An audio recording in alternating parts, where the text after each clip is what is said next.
जय हिंद दोस्तों, कैसे हैं आप सब।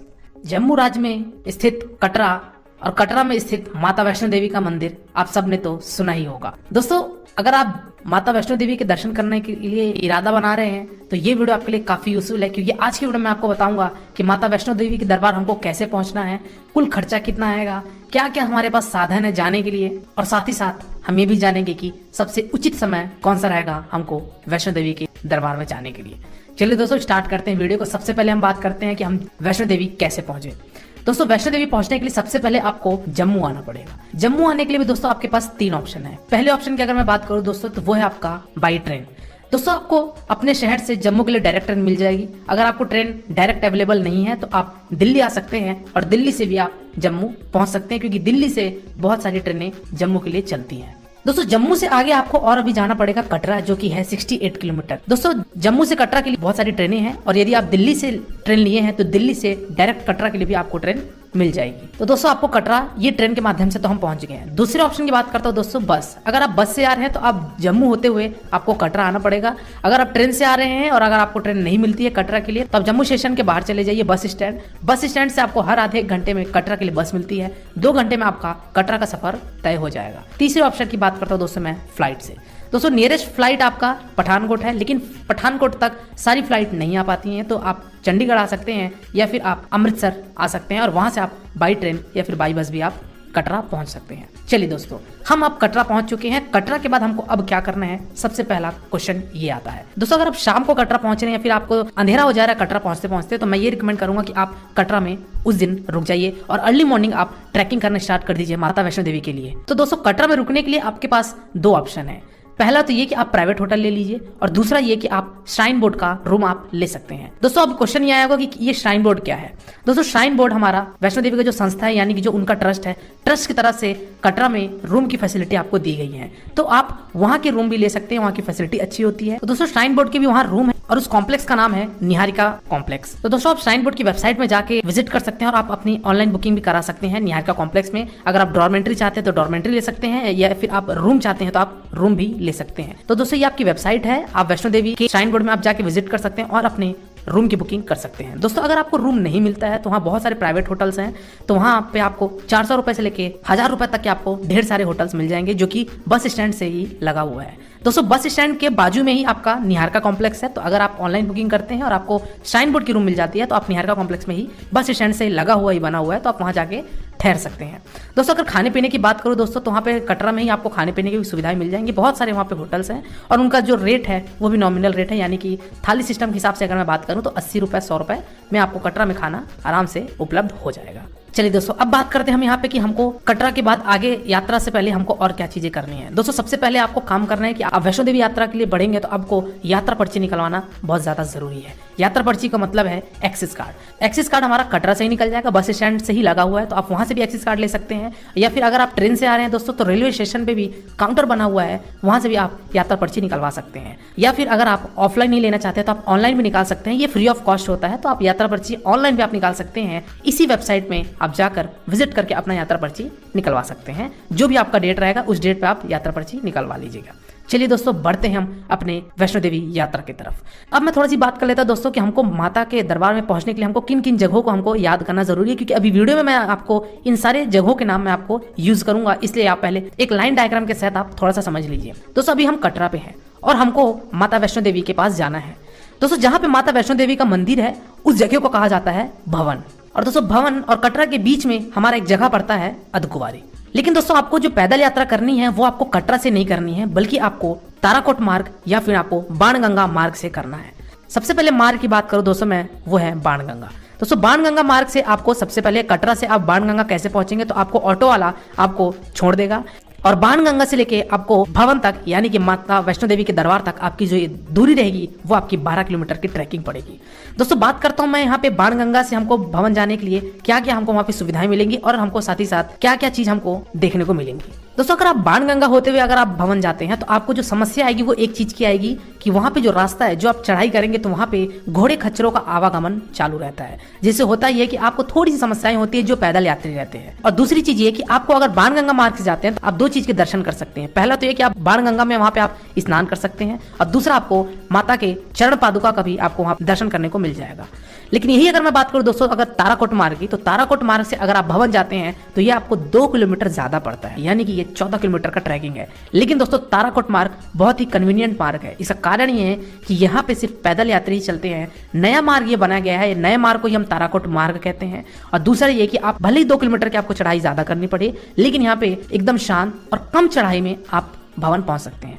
दोस्तों अगर बाणगंगा मार्ग से जाते हैं तो उसकी जो चढ़ाई है वो थोड़ी सी ज्यादा है, तो वहां पे आपको थोड़ा सा थकान जल्दी होगा। लेकिन ताराकोट मार्ग में जो वहां की चढ़ाई है वो थोड़ी सी कम है, जिससे होगा ये कि आपका 2 किलोमीटर ज्यादा पड़ता है, लेकिन आप आराम से यात्रा कर सकते हैं। तो ताराकोट मार्ग से भी आप भवन जा सकते हैं और आप बाणगंगा से भी भवन जा सकते हैं। मेरा रिकमेंडेशन ये रहेगा कि आप ताराकोट मार्ग से भवन पहुंचिए, वापसी आने के लिए आप बाणगंगा से आइए, क्योंकि हमको जरूरी भी है माता का चरण पादुका का दर्शन करना और बाणगंगा में स्नान करना। चलिए दोस्तों अब यहाँ पे मैं बात करता हूँ दोस्तों कि ताराकोट से जो आप भवन पहुंच रहे थे, यानी कि माता के दरबार पहुंच रहे थे, वहां पे एक बीच में एक और जगह पड़ेगा जिसको कहा जाता है अर्धकुमारी। दोस्तों अगर आप ताराकोट मार्ग से जाते हैं तो भी आपको वाया अर्धकुमारी होकर जाना पड़ेगा, और दोस्तों अगर मैं बाणगंगा की बात करूं तो वहां से भी आपको वाया अर्धकुमारी होकर ही भवन जाने का मार्ग है। यानी कि कहना यह चाहिए कि आप किसी भी मार्ग से आइए, आपको अर्धकुमारी आना पड़ेगा। दोस्तों अर्धकुमारी में क्या है अभी मैं आगे बताऊंगा। चलिए दोस्तों अब बात करते हैं दोस्तों अगर आप घोड़े खच्चर से या फिर पिट्ठू से जाना चाहते हैं या फिर आप पालकी से जाना चाहते हैं तो आपका ऑप्शन बाणगंगा है, क्योंकि मैंने आपको अभी बताया कि ताराकोट मार्ग से आप घोड़े खच्चर से आप नहीं जा सकते। अगर आपकी स्वास्थ्य प्रॉब्लम है या फिर आपको चलने में परेशानी है तो आप बाणगंगा मार्ग ही अपना विकल्प चुनिए। दोस्तों रेट की बात करूं अगर आप घोड़े से जाना चाहते हैं दोस्तों तो वहाँ पे घोड़े का जो किराया है वो 1200 रुपए एक वे का है, और वही अगर मैं बात करूं वहाँ पे पालकी का तो दोस्तों पालकी का आपका रेट 3200 रुपए है। दोस्तों अगर आप बाणगंगा मार्ग से जाना चाहते हैं तो वहाँ पे आपको एक गुलशन लंगर भी मिलेगा। तो दोस्तों आप लंगर में प्रसाद ग्रहण कर सकते हैं, आप खाना खा सकते हैं और अपनी यात्रा को आगे बढ़ाते हुए बाणगंगा का नजारा भी देख सकते हैं, और साथ ही साथ आप माता के चरण पादुका का भी दर्शन करते हुए आप आगे बढ़िए माता वैष्णो देवी के भवन की तरफ। दोस्तों बात करते थोड़ी सी अगर हम ताराकोट मार्ग से भवन जाएंगे तो वहाँ पे हमको क्या क्या चीज देखने को मिलेगी। दोस्तों ताराकोट मार्ग से अगर आप जाते हैं तो वहाँ पे भी आपको एक लंगर देखने को मिलेगा, जो कि वो लंगर श्राइन बोर्ड का है। और दूसरी चीज आपको बहुत जगह जगह पे भोजनालय हैं, तो आपको भोजनालय भी आपको मिलेंगे, और साथ ही साथ आपको जगह जगह पे आपको टी स्टॉल देखने को मिलेगा, जगह जगह आपको रिफ्रेशमेंट सेंटर देखने को मिलेगा, वॉशरूम की सुविधाएं हैं, रेस्ट करने के लिए आपको वहाँ पे चेयर लगी हुई है, वाटर कूलर की व्यवस्था है, और साथ ही साथ डिस्पेंसरी की भी सुविधाएं। अगर आपको किसी प्रकार की कोई समस्या होती है आप डिस्पेंसरी जा सकते हैं। तो दोस्तों आप चाहे ताराकोट मार्ग से जाइए चाहे बाणगंगा से जाइए, हमको सबसे पहले पहुंचना है अर्धकुमारी। तो दोस्तों आप पैदल यात्रा करिए, चाहे आप घोड़े खच्चर से जाइए चाहे आप पालकी से जाइए, जैसा आप उचित लगता है आप वो यात्रा करिए। दोस्तों अगर आप पैदल यात्रा कर रहे हैं तो डिपेंड करता है कि आपकी कितनी स्टेमिना है, आप किस स्पीड से आप चल रहे हैं, उस हिसाब से आपको वहाँ पे समय लग जाएगा। लेकिन एक नॉमिनल समय की अगर मैं बात करूं दोस्तों तो आप 7 से 8 घंटा में आराम से आप पैदल यात्रा पूर्ण कर लेंगे, यानी कि आप भवन तक पहुंचने के आपको 7 से 8 घंटा लग जाएगा। चलिए दोस्तों अब बात करते हैं, हम अर्धकुमारी पहुंच चुके हैं। सबसे पहला प्रश्न ये आएगा कि हम अर्धकुमारी में क्यों रुके। तो दोस्तों अर्धकुमारी में रुकने के लिए आपके पास 2 कारण हैं। पहले कारण की अगर मैं बात करूं दोस्तों गर्भगृह। दोस्तों गर्भगृह में माता ने 9 महीने गुफा में रहकर बिताया था। दूसरा ये कि वहाँ पे आरती होती है शाम को 6 बजे सुबह 6 बजे, तो आरती में भी आप सम्मिलित हो सकते हैं। तो इसलिए आपको आरती में और गर्भगृह का एक बार दर्शन जरूर करना चाहिए, इसलिए मैंने कहा कि आप अर्धकुमारी में रुकिए। बात करते दोस्तों हम यहाँ पे कि हम गर्भगृह का दर्शन करें कैसे।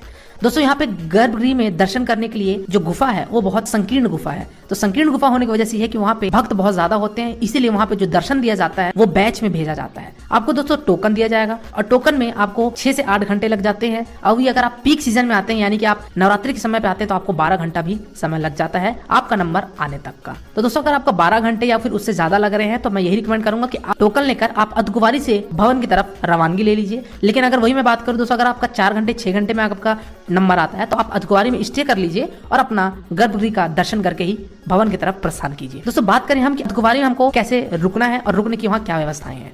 दोस्तों श्राइन बोर्ड के वहाँ पे रूम बने हुए हैं और डॉर्मेंट्री बनी हुई है, तो वहाँ पे भी आप इसी वेबसाइट में जाके ऑनलाइन आप बुकिंग कर सकते हैं। अगर आपको अर्धकुमारी में एक दिन गुजारना है तो आप वहाँ श्राइन बोर्ड की वेबसाइट में जाके रूम या फिर आप डॉर्मेंट्री दोनों में से किसी एक को आप चुन सकते हैं। दोस्तों अगर आपको रूम भी नहीं मिलता और अगर आपको डॉर्मेंट्री भी नहीं मिलता तो मैं तीसरा ऑप्शन बताता हूं दोस्तों, वहाँ पे आपको मिलेगा हॉल। दोस्तों हॉल में आपको कंबल दे दिया जाएगा।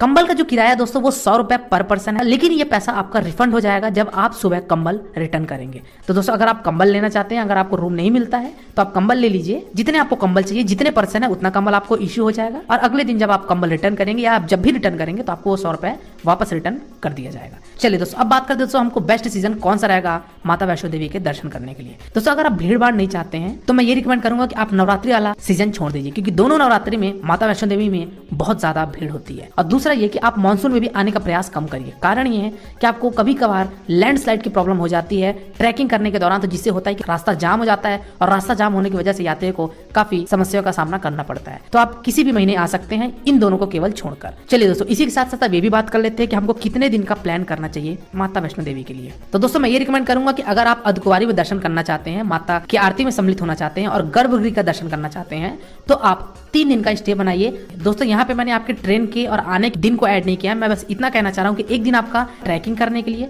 एक दिन आपका अर्धकुंवारी में रुकने के लिए और तीसरा दिन आपका वापस कटरा जाने के लिए। दोस्तों अगर आप यही ऑफ सीजन में आते हैं तो दोस्तों ऑफ सीजन में 2 दिन भी सफिशिएंट है, क्योंकि अर्धकुंवारी में हमारा 6 से 8 घंटे में दर्शन हो जाता है, जिससे ये है कि आपका 2 दिन में ही दर्शन हो जाते हैं। चलिए दोस्तों बात करते हैं हम अर्धकुंवारी से भवन की तरफ बढ़ने के लिए। दोस्तों अर्धकुंवारी में अगर आप थक चुके हैं, अगर आपका चलने का साहस नहीं है, चलने का आप इरादा नहीं बन रहा है, तो वहां पे भी आपको घोड़े, खच्चर और पालकी मिलते हैं। दोस्तों अर्धकुंवारी से जो भवन तक का जो किराया लेते हैं घोड़े वाले वो लेते हैं 600 रुपए, और अगर वही बात करूं मैं पालकी का तो पालकी वाले लेते हैं 1700 रुपए। तो अगर आप वहां से घोड़े या पालकी से जाना चाहते हैं तो आप बिल्कुल वहां से अर्धकुंवारी से भी भवन तक का सफर इससे कर सकते हैं। दोस्तों दूसरे ऑप्शन की अगर मैं बात करूं तो वहां पे बैटरी कार भी चलती है। दोस्तों ये सुविधाएं पहले नहीं थी, ये सुविधाएं 2017 से चालू की गई है, तो वहां पे बैटरी कार चलती है, तो बैटरी कार भी आप ले सकते हैं। इसके किराए की अगर मैं बात करूं तो 350 रुपए पर पर्सन पर साइड का वो लेते हैं, यानी कि एक बार का जाने का 350 रुपए तक आपका किराया लेते हैं। यहाँ पे आधे से 1 घंटा आपको लाइन लगाना पड़ेगा टिकट के लिए, डिपेंड करता है कि कितने वहां पे जाने वाले की संख्या है। तो उस हिसाब से आप अगर बैटरी कार से जाना चाहते हैं तो आप 350 रुपए पर पर्सन देके जा सकते हैं। चलिए दोस्तों इसी के साथ हम हेलीकॉप्टर की भी बात कर लेते हैं। दोस्तों अगर आप हेलीकॉप्टर से श्री माता वैष्णो देवी के दर्शन करना चाहते हैं तो कटरा से आपको 2 किलोमीटर आगे कटरा का हेलीपैड पड़ेगा। दोस्तों कटरा से आप हेलीपैड ऑटो के माध्यम से जा सकते हैं और वहां पे हेलीपैड से आपको हेलीकॉप्टर मिलेगी। दोस्तों बात करते हैं अगर टिकट हमको कहां से मिलेगा, तो दोस्तों ये टिकट किसी भी तरीके का ऑफलाइन आपको नहीं मिलेगी। आपको जो भी टिकट निकलवानी है आप ऑनलाइन ही निकालेंगे। कहां से निकालेंगे दोस्तों, तो ये आप MataVaishnoDevi.org वेबसाइट पे जाके आप अपनी हेलीकॉप्टर की टिकट निकाल सकते हैं। दोस्तों आपको कटरा से अगर आप उड़ान भरते हैं तो आपको हेलीकॉप्टर वाला उतारेगा सांची छत। सांची छत जगह का नाम है जहां पे हेलीपैड बना हुआ है। दोस्तों बात करते हैं कि हमने कटरा से उड़ान भरी और हम सांची छत उतरे। दोस्तों सांची छत से अगर हम बात करें भवन की, यानी कि जहां माता वैष्णो देवी का मंदिर है, उसकी अगर दूरी की बात करें तो वो 2 किलोमीटर है। और यह 2 किलोमीटर आपको पैदल आप जा सकते हैं या फिर आप घोड़े खच्चर के द्वारा भी जा सकते हैं। दोस्तों जब आप हेलीकॉप्टर से उतरेंगे, यानी कि सांची छत में जब उतरेंगे तो वहाँ पे घोड़े खच्चर भी आपको मिल जाएंगे, जिसका कॉस्ट वो 200 से 250 रुपए आपको बताएंगे। तो आप वहां से भी जा सकते हैं अगर आप चलने में पूरी तरीके से असमर्थ हैं। दोस्तों अगर मैं फेयर की बात करूं हेलीकॉप्टर की, तो दोस्तों अगर आप कटरा से सांची छत अगर एक बार आप जाते हैं तो इसका किराया आपका 1730 रुपए होता है। और वही अगर मैं बात करूं दोस्तों कि आप कटरा से सांची छत और सांची छत से कटरा आप वापस भी आना चाहते हैं, यानी कि आप राउंड ट्रिप करना चाहते हैं, तो इसका किराया आपका 3460 रुपए आपका प्रति व्यक्ति पड़ जाएगा। तो यही पैदल यात्रा करते हुए, जय माता दी का जाप करते हुए आप माता वैष्णो देवी के स्थान यानी कि भवन आप पहुंच चुके हैं। अब यहाँ पे सबसे पहला प्रश्न आता है कि हम भवन पहुंच चुके हैं, हमारे पास जो कंधे में एक बैग है, इस बैग को कहाँ रखें, फ्रेश कहाँ हुए, अपने जूते चप्पल कहाँ रखें, ये सारा प्रश्न आता है। सबसे पहले अगर मैं बात करूं जूते चप्पल की, तो जूते चप्पल का दोस्तों अगर आप भवन पहुंचे तो भवन में जूते चप्पल का फ्री स्टैंड है, आप वहां जूते चप्पल रख सकते हैं और वहां से टोकन दिया जाएगा, टोकन आप संभाल के अपने पास रख लीजिए। दूसरे चीज की बात करते दोस्तों, अगर आप दर्शन करने जा रहे हैं तो आपको प्रसाद लेने की आवश्यकता पड़ेगी, तो वहां पे है प्रसाद पैकेट मिलता है, तो वहां से आप भेंट प्रसाद ले सकते हैं, जिसका चार्ज अलग अलग होता है, 40 रुपए होता है, 25 रुपए होता है, 10 रुपए होता है। तो प्रसाद पैकेट भी आप ले सकते हैं, आपको जो भी प्रसाद पैकेट चाहिए आप प्रसाद पैकेट ले सकते हैं। दूसरे ऑप्शन की अगर मैं बात करूं कि फ्रेश आप होना चाहते हैं तो वहां पे सुलभ बने हुए हैं, तो आप वहां सुलभ जाके फ्रेश हो सकते हैं। कुछ चार्ज करते हैं लोग, तो आप उनको चार्ज कर दीजिए और आप फ्रेश हो जाइए। दोस्तों भवन में भी बहुत सारे रूम हैं, तो अगर आप रुकना चाहते हैं वहां, तो रूम में भी वहां पे ऑनलाइन बुकिंग इसी वेबसाइट में आपको जाके होगी, यानी कि श्राइन बोर्ड के वेबसाइट में जाके आप ऑनलाइन बुकिंग करा सकते हैं। लेकिन अगर ऑनलाइन बुकिंग से आपको रूम नहीं मिलता है तो भवन में भी हॉल की फैसिलिटी है, जिससे हॉल में आपको दिया जाता है कंबल, और उस कंबल का जो टाइमिंग होता है वो शाम को 9 बजे से लेके अगले सुबह 9 बजे तक का होता है, यानी कि 12 घंटे का ये समय होता है। दोस्तों ब्लैंकेट का कॉस्ट अगेन यहाँ पे वही रहता है, 100 रुपए पर पर्सन होता है, जो कि रिफंड कर दिया जाता है जब आप कंबल उनको रिटर्न करते हैं। तो चलिए दोस्तों अब लास्ट हम बात करते हैं, हम श्री माता वैष्णो देवी का दर्शन करने के लिए हम लाइन में लगते हैं। दोस्तों अगर आप ऑफ सीजन में आ रहे हैं, यानी कि नवरात्रि को छोड़कर या दशहरा को छोड़कर अगर आप आ रहे हैं, तो आपका 1 से 1.5 घंटे माता का दर्शन हो जाएगा। अन्यथा अगर आप यही नवरात्रि में आते हैं तो दोस्तों आपको 3 से 4 घंटे भी लाइन में माता के दर्शन के लिए लग जाते हैं। तो एक चीज का ध्यान रखिएगा कि लेडीज को पर्स अलाउ नहीं है। अगर पर्स ले जाती भी हैं तो उस पर्स में किसी भी तरीके का मेकअप का सामान नहीं होना चाहिए। वही अगर मैं बात करूं जेंट्स के लिए तो लेदर का बेल्ट नहीं होना चाहिए और लेडीजों का लेदर का पर्स नहीं होना चाहिए। मोबाइल कैमरा आपको अलाउ नहीं है। इसलिए दर्शन लाइन में अगर आप लगते हैं तो इस चीज का एक बार ध्यान जरूर रखिएगा, क्योंकि दर्शन लाइन में अगर आप लग जाते हैं तो वापस निकल पाना थोड़ा सा आपको कठिनाई का सामना करना पड़ सकता है। दोस्तों माता का दर्शन करिए, पिंडी रूप में आप दर्शन करिए, जय माता दी बोलते जाइए, अपनी विशेष मांगिए, अपनी मनोकामनाएं मांगिए और जय माता दी बोल के आप आगे बढ़िए। दोस्तों दर्शन बहुत ही अच्छे तरीके से हो जाता है। दोस्तों अब बात करते हैं यहाँ पे कि हम भवन में पहुंच गए तो भवन में खाने पीने की क्या व्यवस्था है। दोस्तों भवन में ही आपके बहुत सारे होटल्स हैं, श्राइन बोर्ड की तरफ से चलाया गया, यानी कि ट्रस्ट की तरफ से वो होटल हैं। तो वहाँ होटल में आप जा सकते हैं, आपको एक नॉमिनल फेयर ही मिलेगा। तो वहाँ पे आपको ब्रेकफास्ट की फैसिलिटी, लंच की फैसिलिटी और डिनर की फैसिलिटी आपको सभी मिल जाती है। तो वहाँ पे आप जाके खाना खा सकते हैं। चलिए दोस्तों अब बात करते हैं हम फाइनली कि हमको भैरव मंदिर कैसे जाना है। दोस्तों कहा जाता है कि आप अगर माता वैष्णो देवी का दर्शन करें हैं और आप भैरव देव का दर्शन नहीं किए हैं तो आपकी यात्रा अधूरी है। तो हम बढ़ते हैं अब भैरव मंदिर की तरफ। दोस्तों भैरव मंदिर वहां से जो भवन में यानी कि जहां माता का मंदिर है वहां से आपको 2 किलोमीटर और आगे चढ़ाई करके जानी पड़ेगी। तो अगर आप पैदल जाना चाहते हैं तो आप वहां से आप पैदल भी जा सकते हैं। अगर बात करूं दोस्तों घोड़े खच्चर की, तो घोड़े खच्चर भी वहां से चलते हैं। उन लोगों का भी किराया 250 से 300 रुपए उन लोगों को आपको एक बार का लेंगे। तो आप घोड़े खच्चर से भी जा सकते हैं और यदि आप पैदल जाना चाहते हैं तो आप पैदल भी भैरव मंदिर आप जा सकते हैं, जो कि 2 किलोमीटर और आपको आगे ऊपर चढ़ के जाना पड़ेगा। दोस्तों अगर तीसरे ऑप्शन की बात करूं दोस्तों वो है आपका रोपवे। दोस्तों अभी रोपवे 2 साल पहले स्टार्ट हुआ है। तो रोपवे की अगर मैं टिकट की बात करूं तो आपका ये 100 रुपए एक पर्सन का आपका लगता है जाने का और वापस आने का, यानी कि राउंड ट्रिप का आपका 100 रुपए लगता है। तो अगर आप रोपवे से जाना चाहते हैं तो आप रोपवे से भी जा सकते हैं। दोस्तों भैरव मंदिर में आपको ज्यादा समय नहीं लगेगा, आधे घंटे में आपके भैरव मंदिर के भी दर्शन हो जाएंगे अगर आप पीक सीजन में जा रहे हैं। वही अगर आप ऑफ सीजन में जा रहे हैं तो आपको 10 से 15 मिनट ही केवल लगेंगे। चलिए दोस्तों बात करते हैं हम यहाँ पे फाइनली अब बजट की कि हमको पूरे माता वैष्णो देवी की यात्रा में कितना खर्चा आ जाएगा। दोस्तों मैंने यहाँ पे खर्चे को 3 भाग में कैटेगराइज किया है। पहली कैटेगरी की अगर मैं बात करूं दोस्तों तो अगर आप पैदल यात्रा करते हैं माता वैष्णो देवी का तो यह आपका 3000 से 3500 रुपए प्रति व्यक्ति आपका यह खर्चा आ जाएगा। और यही अगर मैं बात करूं दोस्तों अगर आप घोड़े खच्चर से यात्रा तय करते हैं तो आपका खर्चा लगभग 6000 से 7000 रुपए प्रति व्यक्ति आ जाएगा। और लास्ट हम बात करते हैं दोस्तों अगर आप हेलीकॉप्टर से अपनी यात्रा करते हैं तो उस केस में आपको 10,000 रुपए प्रति व्यक्ति आपका खर्चा आ जाएगा। दोस्तों ये खर्चा जो मैं बता रहा हूँ ये आपका कटरा से लेके मैं आपके भवन तक यानी कि माता वैष्णो देवी के दर्शन होने तक खर्चा बता रहा हूँ। इसमें मैं आपके किसी भी तरीके के आप जिस भी शहर से आ रहे उसके फ्लाइट की टिकट, ट्रेन की टिकट और आपके शॉपिंग के कॉस्ट को मैंने इंक्लूड नहीं किया है। दोस्तों अगर आपको पर्सनली मेरे से कोई क्वेश्चन है या फिर आप कुछ जानना चाहते हैं तब तक ले शुक्रिया। जय हिंद, जय माता दी, आपकी यात्रा मंगलमय हो।